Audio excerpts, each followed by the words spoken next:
The meeting is being live streamed. Yay. Got it. Wonderful. So I think we're going to show up on YouTube like now. I just check. Yeah, we live, Carney. Yay. I still can't see us, but apparently we're already live. Oh, I can see us. Okay, so I'm going to just like mute myself. I hope everybody can see us. I don't know if anybody is in the chat or not. Let me just see this. Oops. Oh, we have one person in the chat, but maybe it's me. I don't know.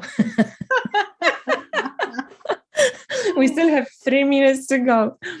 I'm just curious if anybody is here, if they can hear us, and if we kind of speak at the same volume, because I don't want to be much louder than you, just in case I am. Yeah, so if people can write down, that you hear us okay. Yeah, yeah. The volume is good.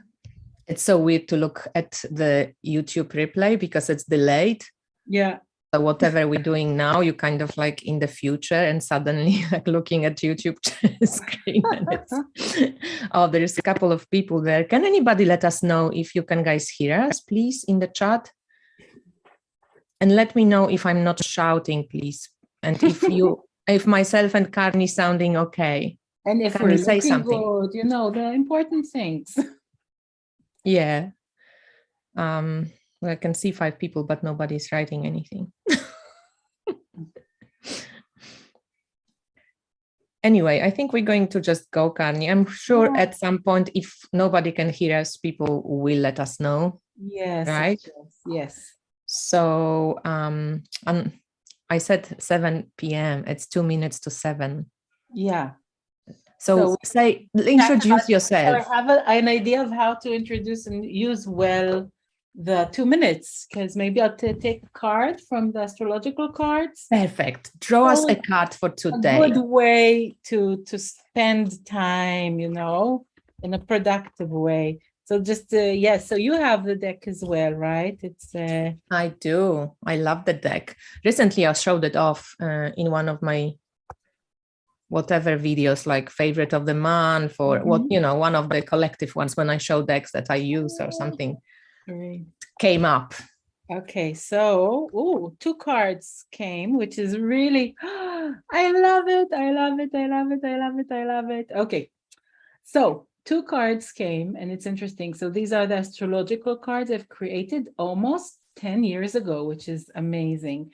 And the 2 cards that came for today are Pisces and Libra. But why is it so amazing? Because they both have to do with Egyptian symbology. Really?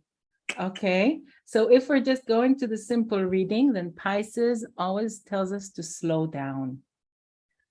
To slow down the pace. Let's take a deep breath. Exactly, because magic can happen when we're out of our regular, very hurrying pace of life. So, and then there is an opening. You can also look at it like an O, which opens space for something else. And the fish are a huge symbol from Egypt because it represents life and death. And Osiris, the great king of Egypt, after he died, was thrown to the sea and eaten by the fish. But he continued to his afterlife. So this is why they represent both life and death. It's a circle that goes on. And it's wonderful if I can add, Carney, that it's in Pisces because it's the last sign of the zodiac, but in some way continuing into the first one, right? Yes, exactly. And the other one is Libra, which talks about balance. So this, and look, they're so similar. It's not that all the cards are similar. Yes, most cards are so different. I'm trying to look for different cards with different colors. So these are so similar. And Libra talks about balance, but it's also a symbol from Egypt because the goddess Mahat is the goddess that weighed the heart after someone died, And if the person was doing good in his life, they could continue to the afterlife. So this symbol, weighing of the heart, is also a big, big, big symbol and part of the Egyptian mythology. I'm happy that we jumped into that. Yeah, and it's interesting how they really so similar in color. But also, I wanted to show you just one image of the goddess Maat, which I just love. Which also usually she's depicted as a justice card in tarot, right?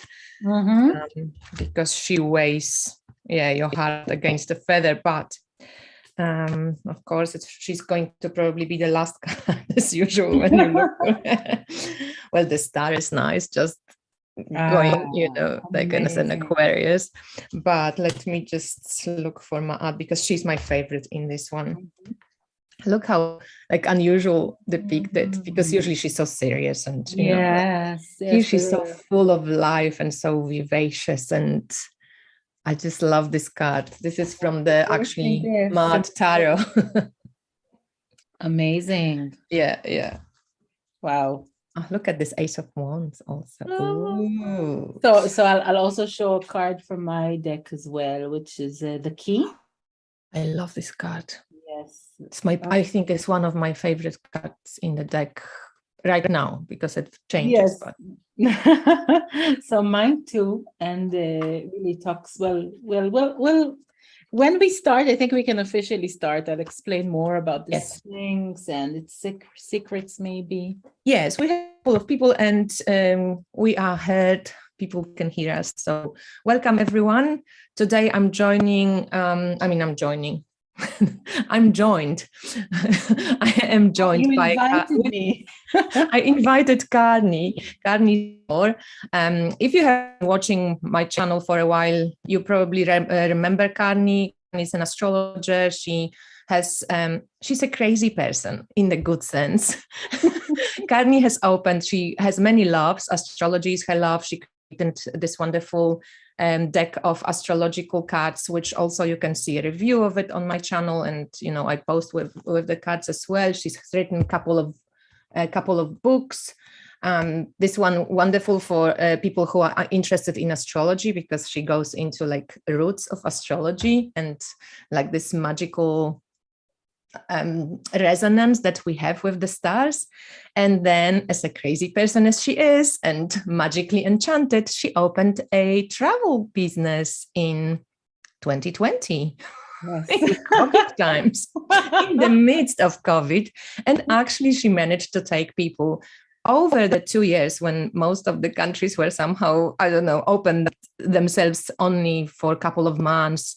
She always managed to, with her intuition and this amazing planning ability, like take people into countries that were open, and you can have a totally different take on how journeys should be done.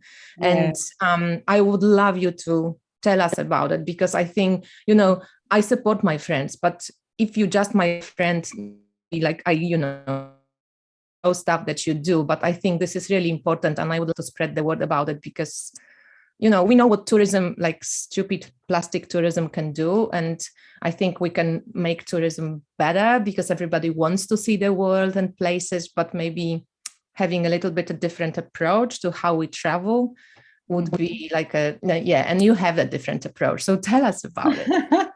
Thank you. Yes. So, this is the world of spiritual journeys. This is the domain I want to take people in. And I think spiritual journeys have double meaning to it.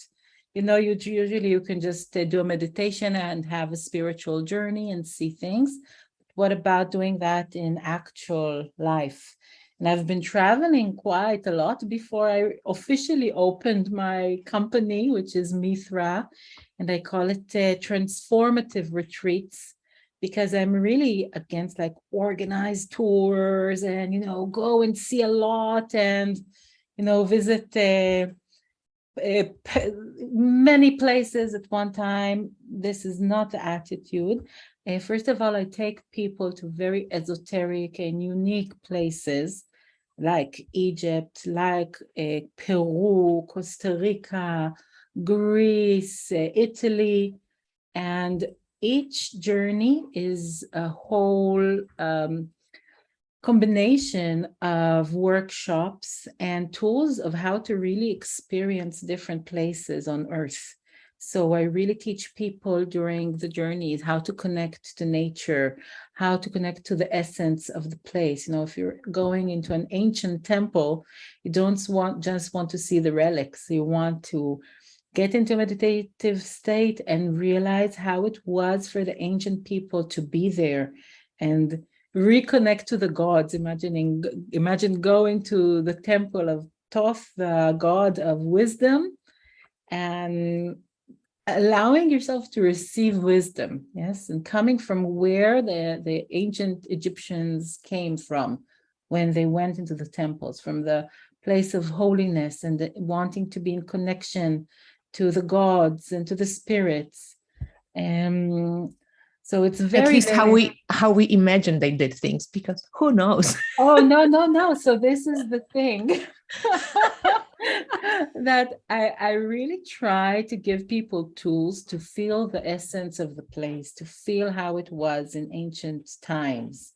Yes. Yeah.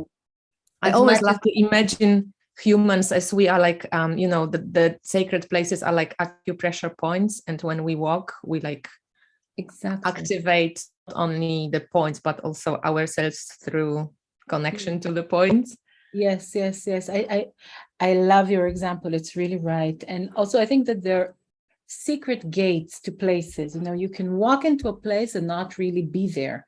But if you walk with the right intention, you do the right process, you came from the right purpose. Sometimes it's coming at the right time of year, yes, and a special date or something like that. The right mindset, then you really go through the gate, and something opens. So I actually just thought of these cards that you pulled, you know, like that you balance, like you're going through the portal with the Pisces and you're rebalancing like your own body, but also that, you're activating the place. Because I think the places, I read it, I think in one of these books, I can't remember, it was a memory code or one of the books when somebody wrote that when you go to sacred places, you actually activate those places. You keep the lineage of them being sacred alive. Yes, I've been to places, temples, forests. I just now been in Peru and really felt the sadness of the places. You know, people used to visit them, interact with them. These places were alive, and now for thousands of years, sometimes hundreds of years, there wasn't any activity, and the places, yes, whether it's a sacred tree or a temple, they really yearned for the connection with the humans, and something really special happens when you visit. And I have to say, if people don't know, I came from a very, very down-to-earth background. I'm actually an archaeologist. So a certified archaeologist. I have a master's degree in comparative religions. When I started to research all these things of sacred places, it came from a very practical side. But then my other life combined to it, you know, my spiritual life, my love to astrology, meditation, spiritual journeys. And what happens in the journeys is truly, truly magical. And also people go through a change during the journeys, which is really unique, which is something that I also aim for. Yeah, I call you, your middle name for me is like the process lady. Because you always take, like, you want everybody to have an experience, like personal experience, and you can't really tell people what to experience. They have to experience it themselves. So I really like it with you that you're not just like Miss Theory, but you're quite experiential with what you do. So since I know that we don't have that much time today, I would love you to tell us a little bit more about this journey that is happening in October, right? You're taking people to Egypt. Yeah, so I'll give all the details. I've also prepared a small like slideshow with starters about Egypt. So we'll see if we'll get to that. But the journey is, first of all, it's an actual journey. So I'm going to be with a group in Egypt between October 7th and October 16th. So it's 10 days, visiting the pyramids, all the temples, having a cruise on the Nile for 5 days, going down in the different sacred locations, doing the processes, gazing at the stars at night, you know, everything. We already have an amazing group from people from all over the world. You met them, Yeah. Tasha, some of them. Are there still any places, Carney, left? Just curious. Yes. So the actual journey, people can still register to it. So yes, people can still join. And this time we opened it to an online journey or an online experience as well, which I think is amazing. And this is part of what COVID did also, allowing us or prompting us to think in creative ways.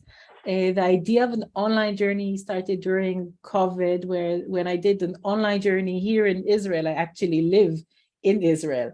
So last Christmas holiday time, I took, yes, the people with me to the different sacred places here in Israel. And it was such a good experience for the people who couldn't travel. And then it was, okay, right? We can do something like that. Go travel. Of course, it's not a whole day, it's an hour, but still see the place, do a meditation, have the experience.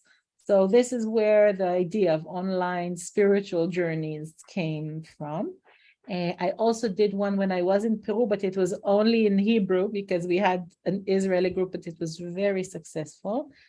And this time we're opening it to everybody to join online. So what does it mean, joining online? So you need to have your sunscreen and your sunglasses. Oh, no, it's okay. You're online. We're doing 3 preparation calls before the journey, which are live Zoom meetings with lots of tools of how to look at Egyptian arts and decipher the symbols and Egyptian mythology and many things. So these are 3 live Zoom meetings that are taking place before the actual journey. And in the journey itself, during the journey, we'll record different things. So we're not depending or not assuming that we will be able to do live broadcasts, but every day we'll record us being in a special place, explaining about it, meditating in it, having some of the special processes and locations that we've been at. And then you get that a maximum like 24 hours later, and you can see it. So this is the online journey. So people can really have the experience of seeing, the different temples, the pyramids, the Sphinx, the explanations of it, doing processes, doing the meditations. So it's intense. You get content every day for 10 days. I'm really excited about it because I've been to Egypt in 2019. So I remember it was amazing experience, and like we talked about it, and I kind of remember the energy of some of these places. I probably haven't been to all the places you are going to, which I'm excited about to see, but I'm also excited to kind of reconnect with like Sphinx, or pyramids, or see this again. And it's like, I'm curious. Amazing. So show us your little presentation and tell us more about it. Yeah. So let me just check that you can see everything here.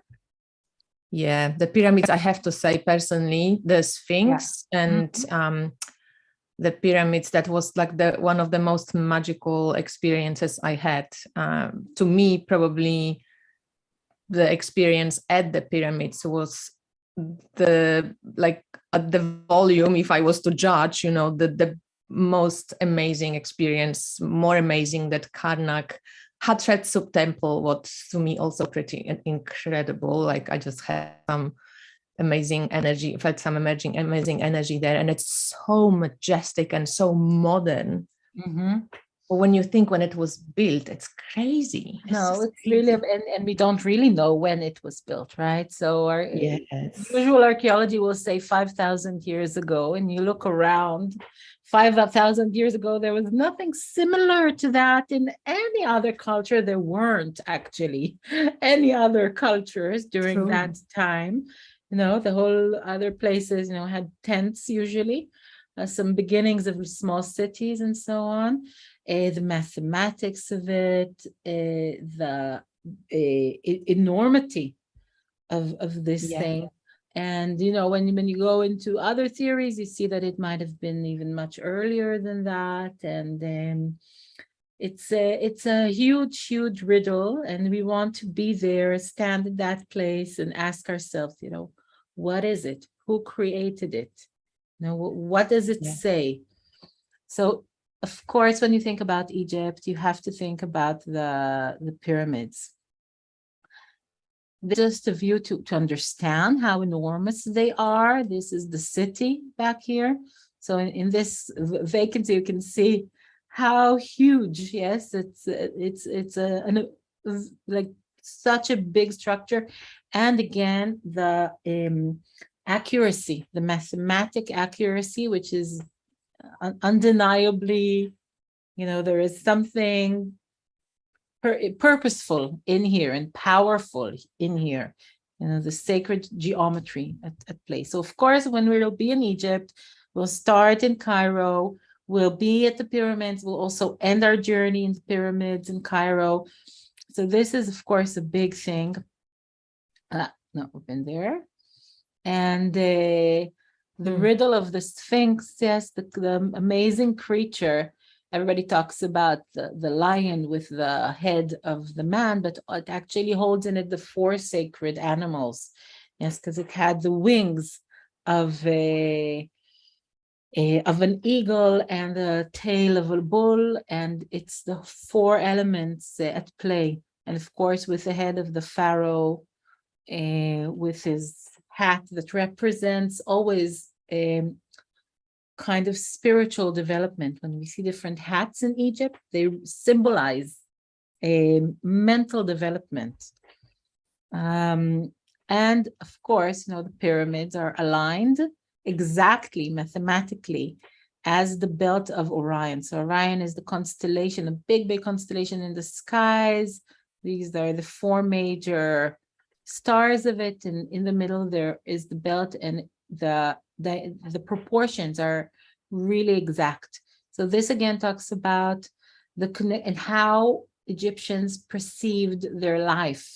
Their life was aligned to the stars. The Egyptians came from the stars. They wanted to go back there.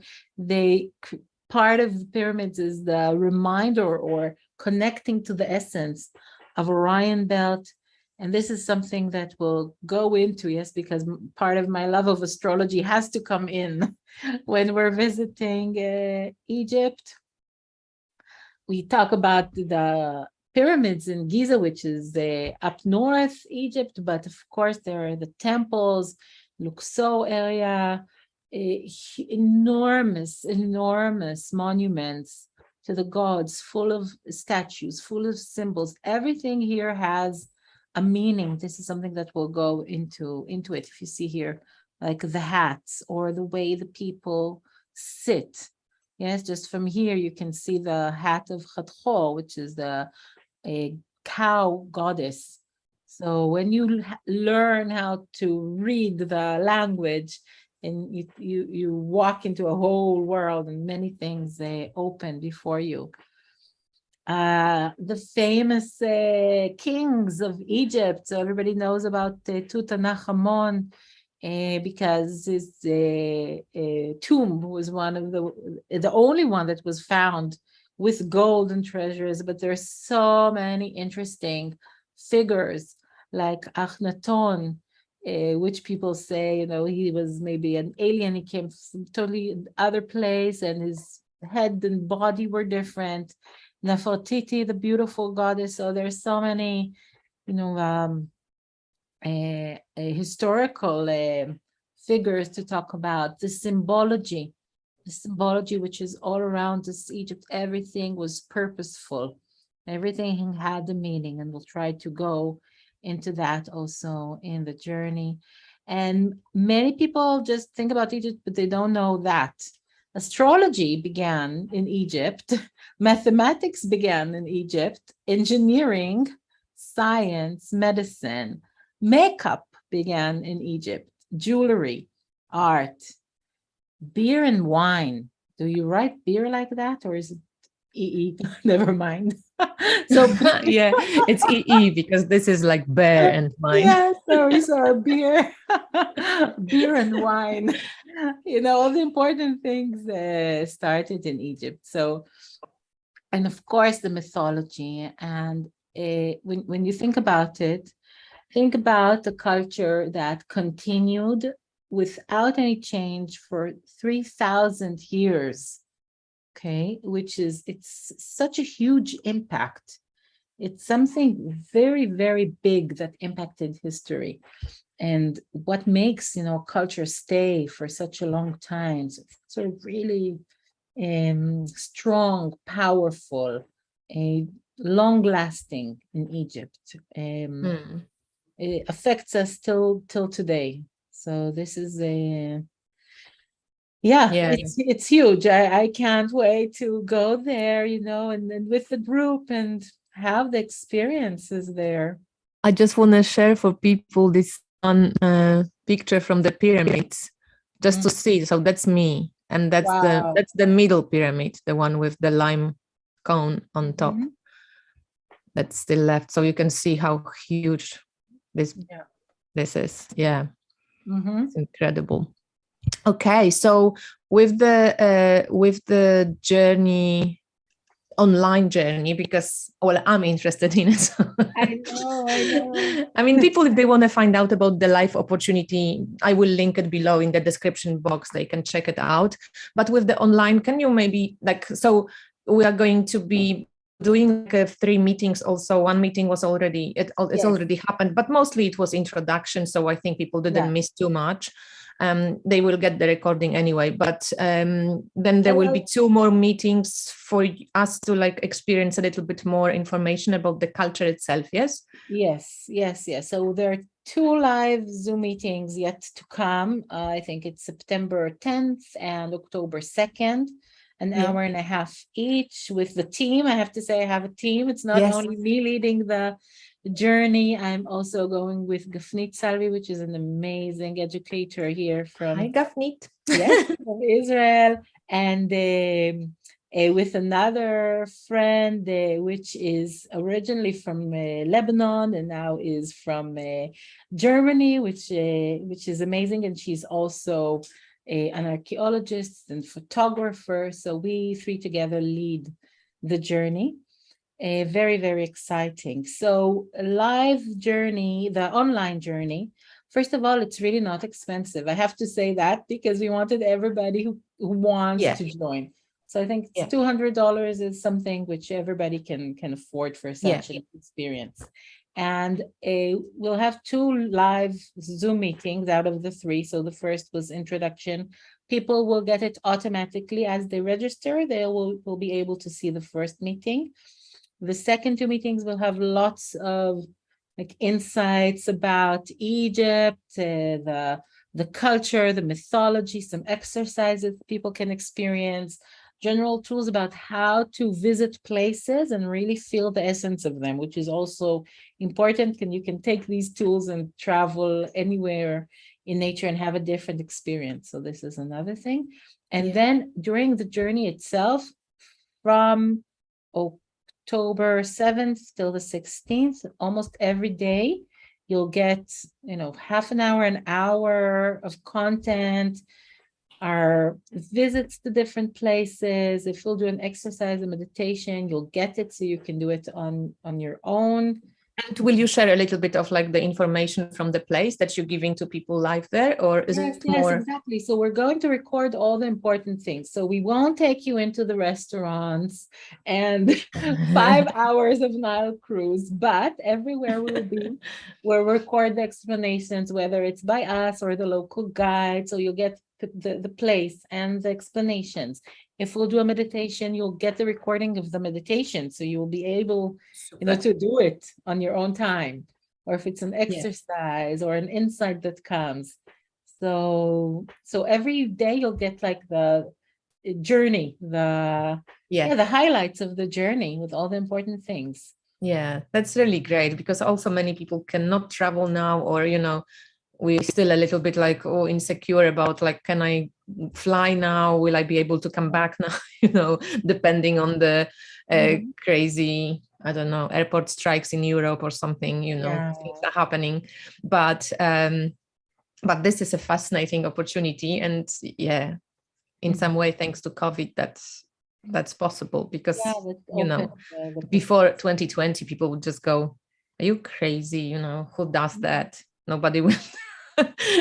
I mean, we wouldn't even probably think about it, because it would seem crazy even to us, you know, just like, no, like people wouldn't do a meditation retreat over Zoom or something. Like And now now it's everything so seems to be natural. possible. It's interesting. Yeah. Something that meant to close us actually opened us to the world. So we can now Yeah. communicate with people from all over the world without leaving our houses. Yeah. But at some point, like, I think I do miss that, you know, next time, I hope next year I'm going to join in person, because I miss that personal connection. But Yeah. for this year, this is the best I can do. And so I'm joining in. I'm curious if there is anything, I don't know if anybody has any questions, you can guys put it in. And other than that, do you want to mention anything else, Karni? No, not that I No. think so. I'm going to link the information below in the description box for everybody who is interested in this, to just check it out and see if it's something for you. And me and Carney, we're going to probably do something together at some point again. And Carney, I wish you a wonderful evening. I know that you have plans now, so go off and have fun. Thank you. Thank you. I'm going to a show, actually, which is a musical show. Yeah, So, awesome. Well, it was lovely to see you, Carney. Thank you for all the information. Thank you, And Natasha. Thank you so much for having me. yeah, see you soon.